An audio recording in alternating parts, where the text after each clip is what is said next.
Hello friends, welcome to my channel study with Shilpi. Friends, हम लोग UGC net exam geography, TGT, PGT geography and all upcoming geography exams की तैयारी कर रहे हैं। फ्रेंड्स, आज हम जियोग्राफी में पढ़ेंगे भारत की जनगणना 2011, जिनसे प्रीवियस ईयर एग्ज़ाम में कई सारे क्वेश्चन बन चुके हैं और आने वाले एग्ज़ाम के लिए भी ये मोस्ट इम्पॉर्टेंट है। हालांकि फ्रेंड्स, जनगणना 2021 के आंकड़े भी आने शुरू हो गए हैं और बहुत जल्द इसके संपूर्ण आंकड़े आपके सामने आ जाएंगे। लेकिन फ्रेंड्स, कोई भी एग्ज़ाम होता है उसमें पिछली जनगणना से भी क्वेश्चन कई बार पूछ लिए जाते हैं। तो फ्रेंड्स, एग्ज़ाम के पॉइंट ऑफ व्यू से जनगणना 2011 भी आपके लिए मोस्ट इम्पॉर्टेंट है। तो आइए फ्रेंड्स, आज हम जनगणना 2011 को डिटेल में पढ़ते हैं।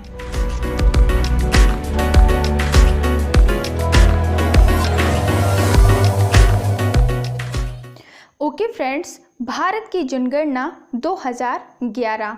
सबसे पहले हम जानेंगे कि जनगणना कहते किसे हैं। तो फ्रेंड्स, जनगणना एक निश्चित समयांतराल में जनसंख्या की आधिकारिक गणना जनगणना कहलाती है। ठीक है फ्रेंड्स, आप याद रखेंगे कि एक निश्चित समय अंतराल में जनसंख्या की आधिकारिक गणना जनगणना कहलाती है। नेक्स्ट पॉइंट है, भारत के संविधान का अनुच्छेद 246 के अनुसार जनगणना का कार्य संघ सरकार द्वारा किया जाएगा। ठीक है फ्रेंड्स, ये भी एक मोस्ट इम्पॉर्टेंट पॉइंट है। आपको याद रखना है कि संविधान के अनुच्छेद 246 के अनुसार भारत की जनगणना का कार्य संघ सरकार द्वारा किया जाएगा। नेक्स्ट पॉइंट है, भारत में पहली बार आंशिक जनगणना तत्कालीन गवर्नर लॉर्ड मेयो के काल में 1872 में हुई थी। फ्रेंड्स, यह पॉइंट प्रीवियस ईयर एग्जाम में कई बार पूछा जा चुका है। आपको याद रखना है कि भारत में पहली बार आंशिक जनगणना तत्कालीन गवर्नर लॉर्ड मेयो के काल में 1872 में हुई थी। ठीक है फ्रेंड्स, लॉर्ड मेयो के काल में 1872 में भारत की पहली बार आंशिक जनगणना हुई थी। नेक्स्ट पॉइंट है, 1881 में पहली बार लॉर्ड रिपन द्वारा नियमित प्राधिकृत रूप से जनगणना करवाई गई थी। फ्रेंड्स, ये पॉइंट भी मोस्ट इम्पॉर्टेंट है और यह भी एग्जाम में पूछा जा चुका है। आपसे पूछा जा सकता है कि नियमित प्राधिकृत रूप से जनगणना कब करवाई गई थी और किसके द्वारा करवाई गई थी। तो अब आप याद रखेंगे कि भारत में 1881 में पहली बार लॉर्ड रिपन द्वारा नियमित प्राधिकृत रूप से जनगणना करवाई गई थी। ठीक है फ्रेंड्स, नेक्स्ट पॉइंट है, भारत के पहले जनगणना आयुक्त हेनरी प्लाउडेन थे। कौन थे फ्रेंड्स? हेनरी प्लाउडेन भारत के पहले जनगणना आयुक्त थे। मोस्ट इम्पॉर्टेंट पॉइंट है, आपको याद रखना है। नेक्स्ट पॉइंट है, भारत में जनगणना का कार्य गृह मंत्रालय के अधीन महापंजीयक या जनगणना आयुक्त के निर्देश अनुसार होता है। आप याद रखेंगे कि भारत में जो जनगणना का कार्य होता है वह गृह मंत्रालय के अधीन महापंजीयक या जनगणना आयुक्त के निर्देश के अनुसार होता है। ठीक है फ्रेंड्स, ये सभी पॉइंट मोस्ट इम्पॉर्टेंट है, आपको इन सभी पॉइंट को याद रखना है।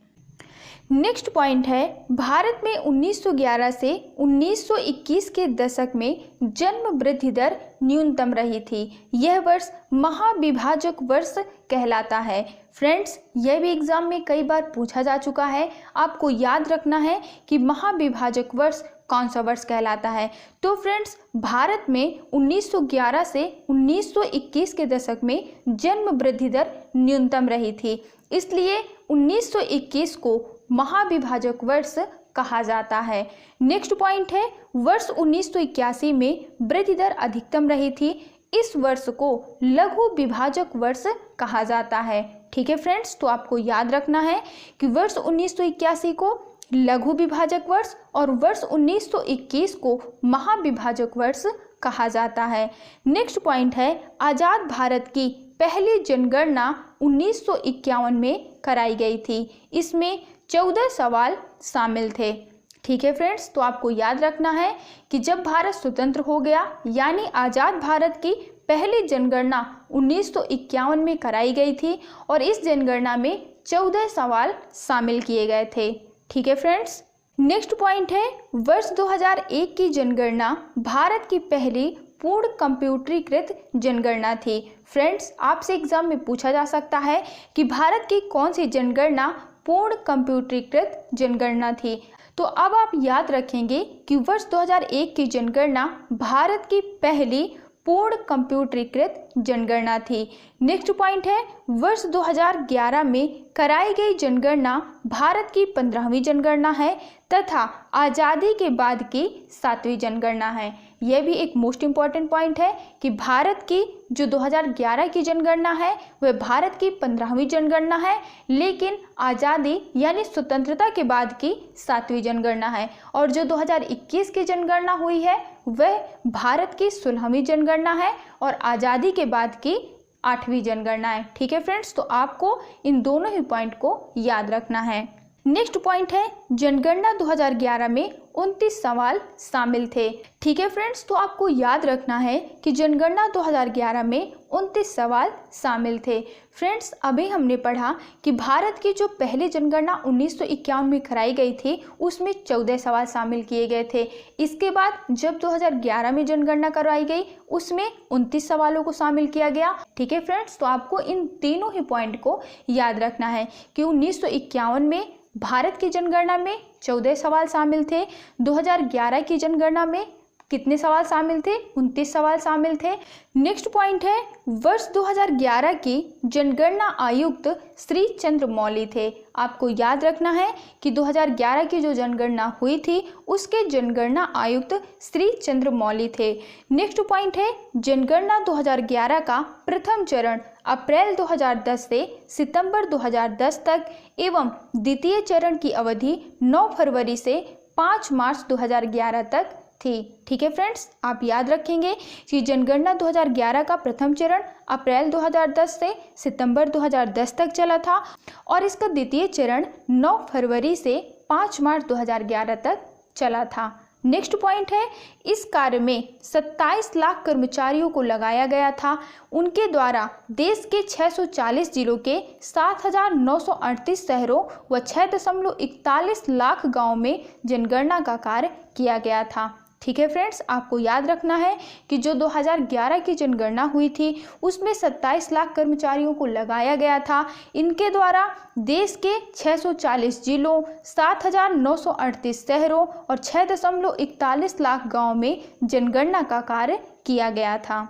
नेक्स्ट पॉइंट है, भारत में विश्व की 17.5% जनसंख्या निवास करती है, जबकि भारत विश्व के केवल 2.4% भूभाग पर विस्तृत है। फ्रेंड्स, यह पॉइंट भी मोस्ट इम्पॉर्टेंट है और कई बार एग्जाम में पूछा गया है। आपको याद रखना है कि भारत में विश्व की 17.5% जनसंख्या निवास करती है, जो कि बहुत ज़्यादा है, लेकिन भारत विश्व के केवल 2.4% भूभाग पर विस्तृत है। यानी फ्रेंड्स, क्षेत्रफल बहुत कम है लेकिन जो जनसंख्या है कई गुना भारत में निवास करती है।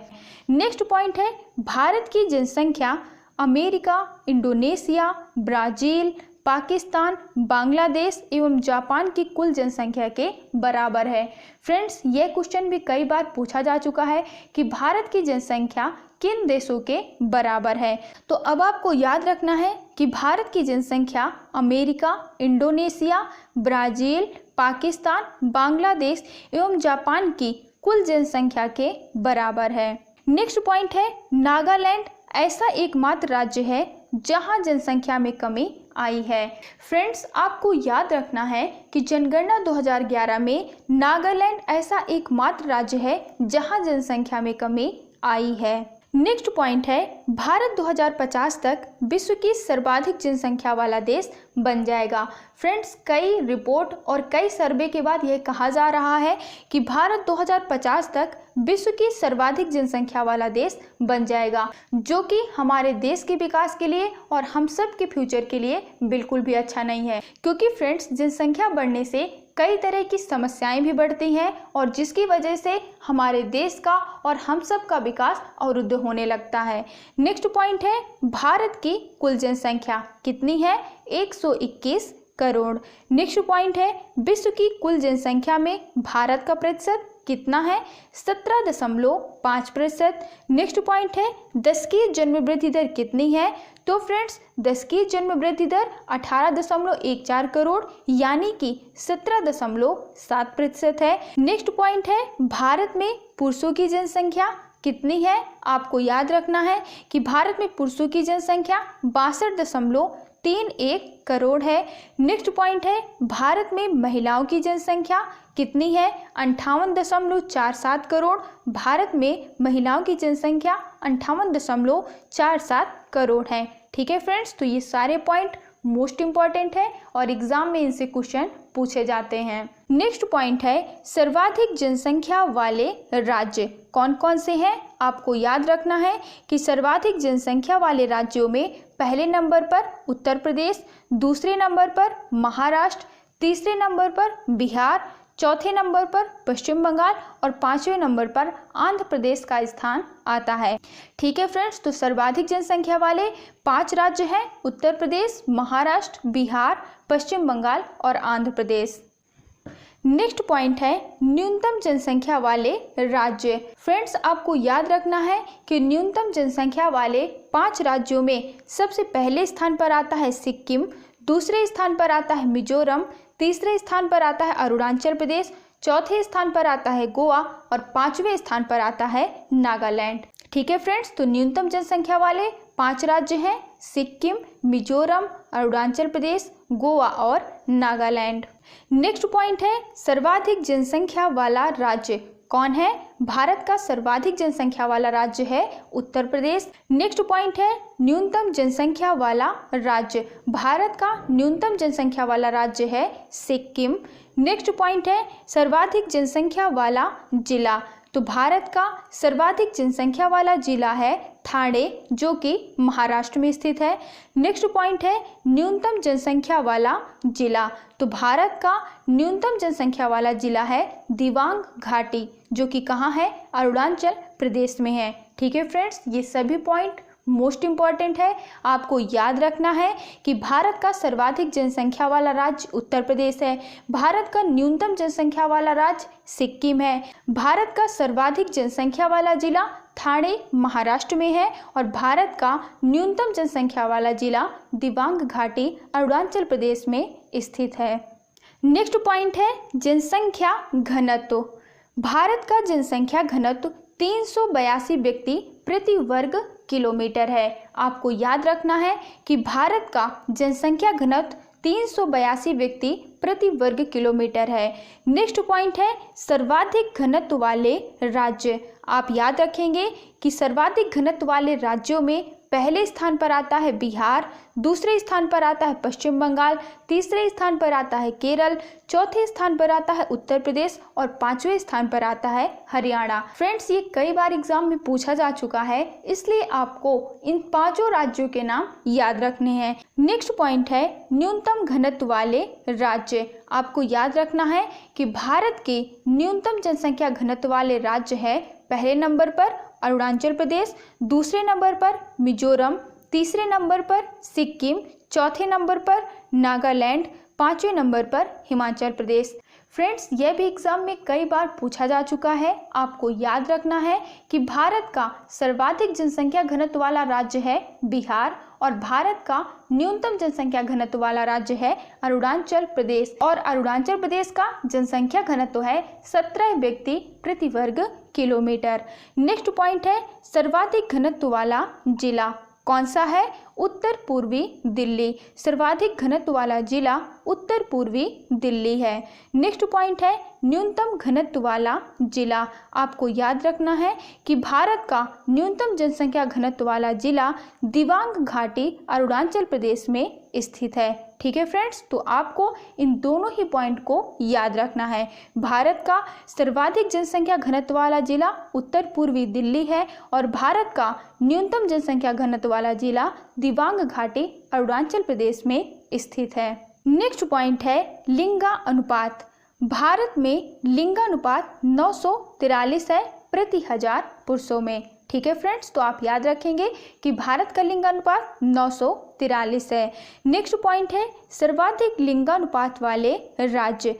फ्रेंड्स, आप याद रखेंगे कि भारत में सर्वाधिक लिंगानुपात वाले राज्यों में पहले स्थान पर आता है केरल, दूसरे स्थान पर आता है तमिलनाडु, तीसरे स्थान पर आता है आंध्र प्रदेश, चौथे स्थान पर आता है छत्तीसगढ़ और पांचवें स्थान पर आता है मेघालय। ठीक है फ्रेंड्स, तो आपको इन पांचों राज्यों के नाम याद रखने हैं और यह भी याद रखना है कि भारत में सर्वाधिक लिंगानुपात वाला राज्य केरल है। नेक्स्ट पॉइंट है न्यूनतम लिंगानुपात वाले राज्य। फ्रेंड्स, आप याद रखेंगे कि न्यूनतम लिंगानुपात वाले राज्यों में पहले स्थान पर आता है हरियाणा, दूसरे स्थान पर आता है जम्मू कश्मीर, तीसरे स्थान पर आता है सिक्किम, चौथे स्थान पर आता है पंजाब और पांचवें स्थान पर आता है उत्तर प्रदेश। ठीक है फ्रेंड्स, तो आप इन पांचों राज्यों के नामों को भी याद रखेंगे जो कि न्यूनतम लिंगानुपात वाले राज्य हैं और यह भी याद रखेंगे कि सर्वाधिक लिंगानुपात केरल में पाया जाता है और न्यूनतम लिंगानुपात हरियाणा में पाया जाता है। नेक्स्ट पॉइंट है साक्षरता। भारत की साक्षरता दर 74% है। नेक्स्ट पॉइंट है पुरुष साक्षरता दर। भारत की पुरुष साक्षरता दर 82.1% है। नेक्स्ट पॉइंट है महिला साक्षरता दर। आप याद रखेंगे कि भारत की महिला साक्षरता दर 65.5% है।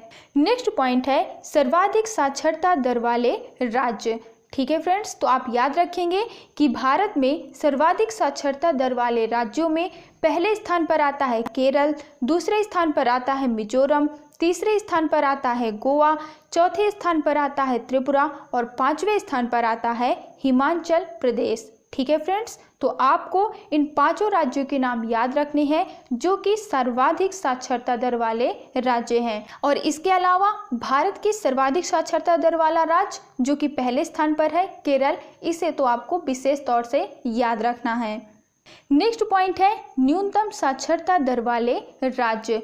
तो फ्रेंड्स, न्यूनतम साक्षरता दर वाले राज्यों में पहले स्थान पर आता है बिहार, दूसरे स्थान पर आता है अरुणाचल प्रदेश, तीसरे स्थान पर आता है राजस्थान, चौथे स्थान पर आता है झारखंड और पांचवें स्थान पर आता है आंध्र प्रदेश। फ्रेंड्स, आपको याद रखना है कि भारत में न्यूनतम साक्षरता दर वाले राज्यों में पहले स्थान पर बिहार का नाम आता है और सर्वाधिक साक्षरता दर वाले राज्यों में पहले स्थान पर केरल का नाम आता है। ठीक है फ्रेंड्स, नेक्स्ट पॉइंट है सर्वाधिक महिला साक्षरता दर वाले राज्य। तो फ्रेंड्स, आप याद रखेंगे कि भारत में सर्वाधिक महिला साक्षरता दर वाले राज्य हैं पहले नंबर पर केरल और दूसरे नंबर पर मिजोरम।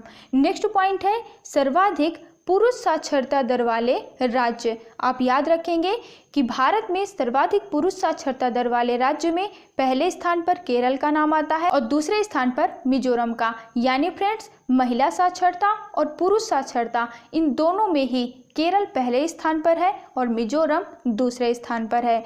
नेक्स्ट पॉइंट है न्यूनतम पुरुष साक्षरता वाले राज्य, जिसमें पहले स्थान पर आता है बिहार, दूसरे स्थान पर आता है अरुणाचल प्रदेश और तीसरे स्थान पर आता है आंध्र प्रदेश।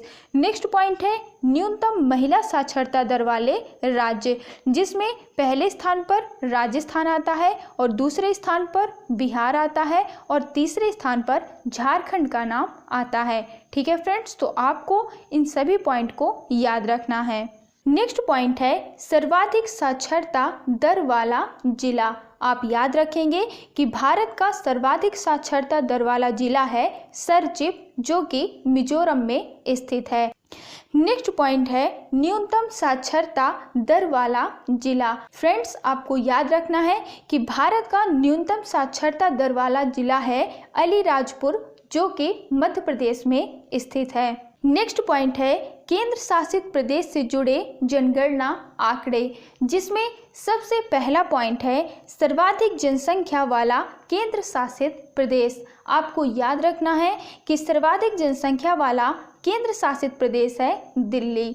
नेक्स्ट पॉइंट है न्यूनतम जनसंख्या वाला केंद्र शासित प्रदेश। आपको याद रखना है कि न्यूनतम जनसंख्या वाला केंद्र शासित प्रदेश है लक्षद्वीप। नेक्स्ट पॉइंट है सर्वाधिक जनसंख्या घनत्व वाला केंद्र शासित प्रदेश कौन सा है फ्रेंड्स? तो अब आप याद रखेंगे कि सर्वाधिक जनसंख्या घनत्व वाला केंद्र शासित प्रदेश है दिल्ली। नेक्स्ट पॉइंट है न्यूनतम जनसंख्या घनत्व वाला केंद्र शासित प्रदेश। तो अब आपको याद रखना है कि न्यूनतम जनसंख्या घनत्व वाला केंद्र शासित प्रदेश है अंडमान निकोबार द्वीप समूह। ठीक है फ्रेंड्स, तो ये सभी पॉइंट मोस्ट इम्पॉर्टेंट है, आपको याद रखना है कि सर्वाधिक जनसंख्या वाला केंद्र शासित प्रदेश है दिल्ली, न्यूनतम जनसंख्या वाला केंद्र शासित प्रदेश है लक्षद्वीप, सर्वाधिक जनसंख्या घनत्व वाला केंद्र शासित प्रदेश है दिल्ली और न्यूनतम जनसंख्या घनत्व वाला केंद्र शासित प्रदेश है अंडमान निकोबार द्वीप समूह। ठीक है फ्रेंड्स, नेक्स्ट पॉइंट है सर्वाधिक साक्षरता वाला केंद्र शासित प्रदेश। तो अब आप याद रखेंगे कि सर्वाधिक साक्षरता वाला केंद्र शासित प्रदेश है लक्षद्वीप। नेक्स्ट पॉइंट है न्यूनतम साक्षरता वाला केंद्र शासित प्रदेश। तो फ्रेंड्स, भारत का न्यूनतम साक्षरता वाला केंद्र शासित प्रदेश है दादरा एवं नगर हवेली। ठीक है फ्रेंड्स, तो आपको इन दोनों ही पॉइंट को याद रखना है कि सर्वाधिक साक्षरता दर वाला केंद्र शासित प्रदेश है लक्षद्वीप और न्यूनतम साक्षरता वाला केंद्र शासित प्रदेश है दादरा एवं नगर हवेली। ओके फ्रेंड्स, तो ये थे जनगणना 2011 के महत्वपूर्ण आंकड़े जिनसे एग्ज़ाम में कई बार क्वेश्चन पूछे जा चुके हैं और आने वाले एग्ज़ाम में भी पूछे जाएंगे। फ्रेंड्स, जैसे ही जनगणना 2021 के आंकड़े पब्लिश होते हैं हम उस पर भी डिटेल वीडियो बनाएंगे। आई होप कि आपको ये वीडियो पसंद आया होगा। मिलते हैं हमारी नेक्स्ट वीडियो में। Thank you for watching this video.